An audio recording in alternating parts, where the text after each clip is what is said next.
பொதுவாகவே ஒரு காரியம் மாற்றப்படணும், எனக்கு ஏதாவது ஒரு தேவை அப்படிங்கிறதுக்காக போய் என்ன செய்யக்கூடாது, போய் என்றைக்கும் உட்காரக்கூடாது. நல்லா புரிஞ்சுங்க. ஒரு தேவை வருது, ஒரு பிரச்சனை வருது, அப்போ மட்டும் போய் ஆண்டவரேன்னு சொல்லி முழங்கால் படிக்கிறது சுயநலம்.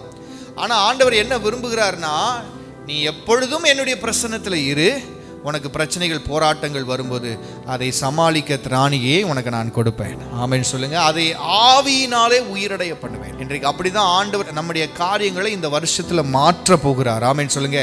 இந்த சபையும் கர்த்தர் மாற்ற போகிறார். எனக்கு தெரிஞ்சதெல்லாம் ஒன்னே ஒண்ணுதான் பிரதர், ஆவிக்குரிய ரீதியில முழங்கால் படியிட்டு ஆண்டவருடைய பிரசன்னத்தில் அழுவேன், ஜெபிப்பேன், ஆவியில நிறைவேன், டெய்லி 1 மணி நேரம் நிறைவேன், எனக்காக கர்த்தர் உயிரடைய செய்வார். அவ்வளவுதான். ஆவிக்குரிய ரீதியில கர்த்தர் நம்மை புதுப்பிக்க கர்த்தர் உதவி செய்வார்.